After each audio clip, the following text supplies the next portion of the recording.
Today we're going to talk about the three-step plan to enable Donald Trump to govern as an autocrat, and I interviewed Jen Psaki about Joe Biden's uncertain path forward and whether airing these grievances out in public is hurting the party. I'm Brian Tyler Cohen, and you're watching No Lie. So there is a three-step plan in place right now for Donald Trump if he wins in November to govern as an autocrat. The first part is, as you all know, the Supreme Court has ruled that a president can no longer be bound by criminal statutes, meaning Trump could commit criminal acts in office, claim that they're official acts, and face no consequences as a result. Meaning if he wants to silence his critics, assassinate his opponents, round up vulnerable communities into concentration camps, send the military into blue states, blue cities, whatever it is, he will no longer be bound by the confines of law or the Constitution. He would effectively be able to serve as a dictator. With that said, Trump can't do all of this alone. He needs allies who can help him, but those people wouldn't be protected by the sweeping presidential immunity that Trump would be protected by, and they would have a lot of legal exposure, which brings me to part two. Trump can issue pardons, and also, thanks to the Supreme Court ruling, we now know that they can't be challenged, even if they're given corruptly. It doesn't matter. They are untouchable now. So not only could Trump do whatever he wants, he can amass an army of loyalists who will be able to help him, and they would face no accountability whatsoever. Now, in terms of amassing that army, that brings me to the final part, part three. You've heard of Project 2025. It is the Trump agenda that Trump himself is now desperately trying to run away from, but which was authored by over 200 members of his first administration and which Heritage Foundation President Kevin Roberts has admitted would be enacted by Donald Trump. Within that project is a plan to fire as many as 50,000 government workers and replace them with Trump loyalists who will carry out his agenda without any friction. Donald Trump's plan is to revive a 2020 executive order that he himself put forward that was called Schedule F, that sought to reclassify tens of thousands of federal workers as political appointees, which would then allow for mass dismissals, and they would be replaced by, you guessed it, Trump loyalists. So the move was ultimately nullified by Joe Biden when he took office, but Trump's already signaled that his intent is to revisit this if he wins. That would mean, for example, that the DOJ wouldn't be staffed by career prosecutors, whose oath is to the Constitution. It would be staffed by Donald Trump's acolytes, who would be in charge of whether or not to prosecute conservative politicians who break the law, who would be in charge of whether to continue combating the spread of disinformation by foreign actors, who would be in charge of whether or not to prosecute those who distribute abortion pills by mail. The entire federal legal apparatus in the United States would become a branch of the Republican Party and the Trump administration. And if there's any doubt about how real this is, the threat of this is, consider the fact that the Biden administration has actually issued a new rule to make it harder to fire federal employees by barring career civil servants from being reclassified as political appointees. They wouldn't do this unless they realized that the threat was real. But a government rule, of course, is only as strong as the willingness of our government to actually abide by it. If all of the bulwarks to this kind of overreach become Trump loyalists, then the rule is as good as gone. All of which is to say, we are witnessing a top-down effort by the Supreme Court, by the authors of Project 2025, and by Donald Trump himself to remake the government in their mold to be able to enact their draconian agenda in any way they seem fit, no matter how brutal, how illegal, or how unconstitutional it may be. There will be no barrier, legal or otherwise, to what they will do, which underscores the importance of making sure that we do the work on our end. And right now, I know there's a lot of consternation about Joe Biden, and I'll talk about that in a moment in my interview that you'll see a preview of with Jen Psaki. But I will say this. I don't know who's going to be at the top of the ticket. I can't predict the future, and anything can happen in politics in the year 2024.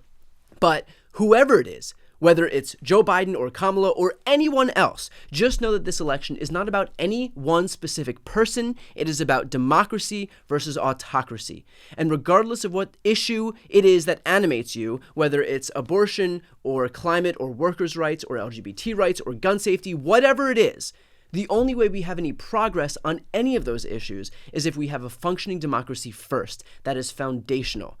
So, look, I get that the media is obsessed with Democrats in disarray, and that issue is going to consume the news, at least for the immediate future. But I'm focused on the bigger threat right in front of us, and that is ensuring that everybody knows what's at stake if Donald Trump gets anywhere near the levers of power again.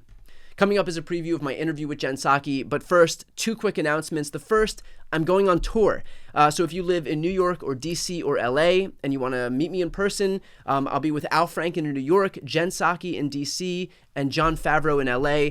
You can get tickets by visiting briantylercohen.com/book or clicking the link in the post description of this video or clicking the link right here on the screen. There's still plenty of seats in DC, but we're about to sell out in New York and LA. So again, if you haven't yet bought tickets and you want to come see us in person, please make sure to click that link. And the second is that my book, Shameless, is coming out in less than a month now. So we're in the home stretch. So if you haven't yet ordered Shameless and you want the free signed book plate that's only available in this pre-order period, again, you can head to briantylercohen.com/book. You can click the link on the screen, or you can check the link in the post description of this video. I really appreciate it. Okay, here's a preview of my interview with Jen Psaki. So how have you been reconciling the difference in people who, on one hand, say, we want to win, and Biden's the only one who's done it. He enjoys the incumbency advantage. He's got a strong record to run on, with the other people who say, we also want to win, and we think it's too precarious with Joe Biden, so let's pivot to Kamala Harris, who can more effectively prosecute a campaign against Donald Trump. Well, they're not necessarily, they're different points of view, but it's important to remember that all of the people with all of the views recognize the existential threat of Donald Trump. Right. And I think that's a great point. Like, everyone is coming from a place of good faith, and totally. I feel like it's good to position that up front. It's important to remember that. And, people are looking at their districts, they're hearing from their constituents, they're basing it on their own political instinct. Not everybody is possibly right in these scenarios, right? But I think I actually think as challenging and slightly hellish of a period of time this is within the Democratic Party, it also speaks to how the party is a party that cares about democracy, that cares about having real conversations about who can defeat Donald Trump, and it's evidence of that as well. So I don't know if it can be reconciled, because there is not a clear answer to that question. Right. A lot of things are true at the same time, right? And so the points you raised are very true, right? If you're the Biden team and people who feel it can only be him, they're looking at data and they're saying the race is close. We've always said that. Things haven't massively moved. We are still doing what we need to do every day. The president just had a good press conference where he talked comprehensively about a range of foreign policy issues. All those things are true. At the same time, what also is true is members of Congress, senators, people who are up for re-election, who are saying, I'm concerned about whether he is up for the job, from what I saw in the press conference. What I saw in the debate a couple of weeks ago, and what I'm hearing from my own constituents. That's the challenge of this moment. What I don't know, time means it has to be resolved, but how exactly it is going to be resolved. Yeah.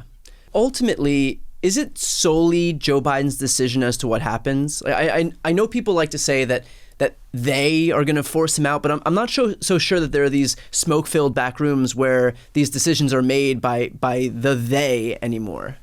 Well, right, and it doesn't even work that way. I mean, the president has campaigns across the country. Millions of people have voted for him. The delegates from the states that have already voted are bound to him in the first round at the convention. So it's not just a talking point from a lot of people. It is technically true, right? That yeah. It is his choice.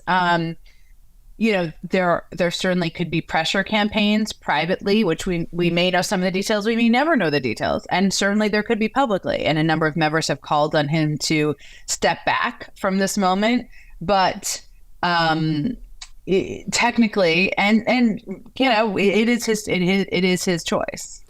Could I be annoying and ask for your prediction as to what you think is going to happen as we head toward November? It's not annoying at all. I mean, what is challenging, hard, maybe interesting in this moment is that no one knows what's going to happen. And if they tell you they know what's going to happen, they're lying to you, right? It is.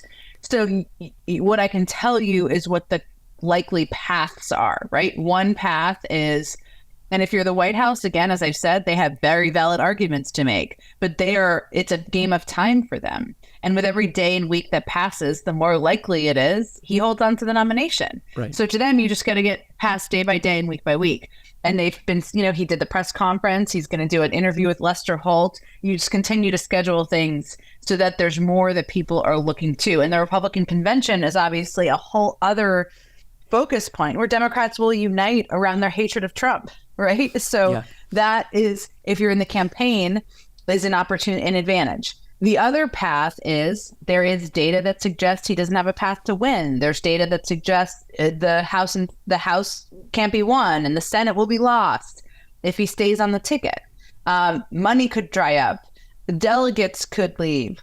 If there are factors like that that make a path to victory difficult, the president can make a decision to step back. In that scenario, in all likelihood, the vice president would be the choice for a range of reasons, including he selected her for not exactly this reason, but as he said at the press conference, because he thought she could do the job. Yeah. Also, she can the money can be transferred to her. She's a very effective. I think she's an undervalued communicator, but she also would be, an African American woman, of course, at the top of the ticket. Which it's not Shirley Chisholm. It's not unprecedented, but it is also still a historic moment and a huge base of the party. An important base of the party is African American women. So it's hard for me to imagine, as much as I think there's amazing 2028 potential candidates, a lot of them governors, who will run, it not being her. And of course, to see the full interview with Jen, click the thumbnail right here on the screen or check out the interviews playlist on my YouTube channel. You can also listen to the audio version of this episode by clicking that link on the screen. And of course, to see more of my content, the subscribe button's on the screen as well.